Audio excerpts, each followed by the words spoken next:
সেই চারটা দাবি আমি কাগজটা দিয়েছেন, আমি লিখে নিয়েছি, লিখে দিয়েছি। উনি আপনাকে আমাকে অফিসিয়ালি কিছু টাকা দিবেন, তাহলে আমি দ্রুততার সাথে মাননীয় মন্ত্রীর সাথে কথা বলে আমি ব্যবস্থা নিয়ে নিব। আর এই ধানের ব্যাপারে ছবি তুলে নিছি, এটাও আপনি আমাকে একটা অফিসিয়াল চিঠির মাধ্যমে জানান, তাহলে জিনিসটা অফিসিয়াল রেকর্ডও থাকবে এবং এটাকে আমরা অফিসিয়ালি জিনিসটাকে হ্যান্ডেল করতে পারলে ভালো হবে। এটা রেকর্ড থাকা উচিত যে এইভাবে এই জিনিসটা হয়েছে। কারণ ছবি নিলেন এবং এইটা আমরা ব্যবস্থা নেব।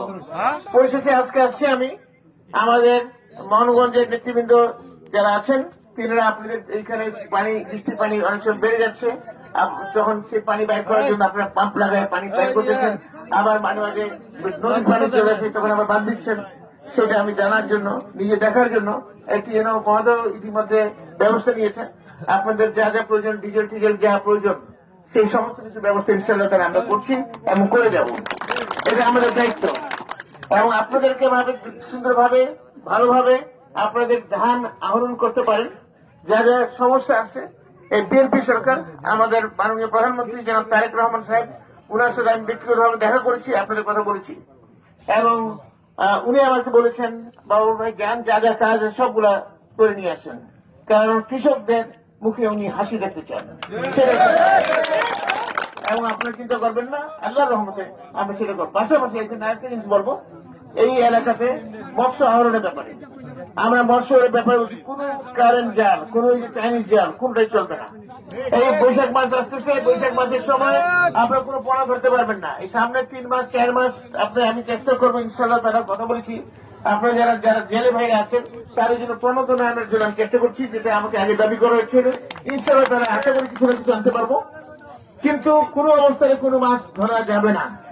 আপনারা 3 মাস, আমরা যেটা বলি, আপনার বৈশাখ মাস থেকে একদম জুলাই আগস্ট পর্যন্ত, সেপ্টেম্বর পর্যন্ত, তখন যদি সে 15 মাস না হয়, এবং আমি নিজেও আমার আল্লাহর রহমতে আমার এরাদা আছে কারারা, আমি নিজেও পড়া ছাড়বো আপনার 3 থানার মতো। সেই মাছগুলো বড় হলে অনেক সম্পদ হবে, সেই সম্পদ আমরা সবাই কম বেশি পাবেন, ঠিক আছে? সুতরাং এখানে আপনারা স্থানীয় ভাবে প্রতিটা গ্রামে গ্রামে কমিটি করবেন, যাতে কোনো অবস্থায় এই 15 মাস না হয়। আর কারেন্ট জাল বা অন্যান্য জাল যেখানে ধরা হবে, পুড়ে দেওয়া হবে, সেটা আমি প্রশাসনকে ইতিমধ্যে বলে দিয়েছি এবং আমি আমার নেতৃবৃন্দকে বলে দিচ্ছি, যেখানে কারেন্ট জাল বা ওইসব জাল পাওয়া যাবে, 15 মাস ধরার জাল পাওয়া সব ধরা ফেলা হবে এবং পুরাই দেওয়া হবে। আমি আপনাদেরকে অনুরোধ জানাবো, দেশের বৃহত্তর স্বার্থে আপনাদের জানমালের স্বাবলম্বী হওয়ার দায়িত্বে আপনারা এই কাজটি করবেন। আর এলাকায় মাদকের কোন স্থান নাই।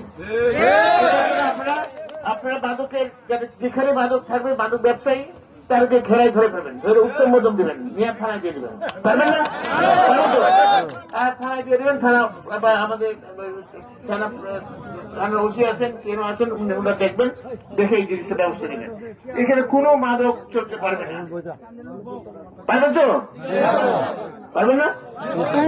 ইনশাআল্লাহ তাআলা। আর এখানে আপনাদের সাথে আগেও ছিলাম, এখনো আছি।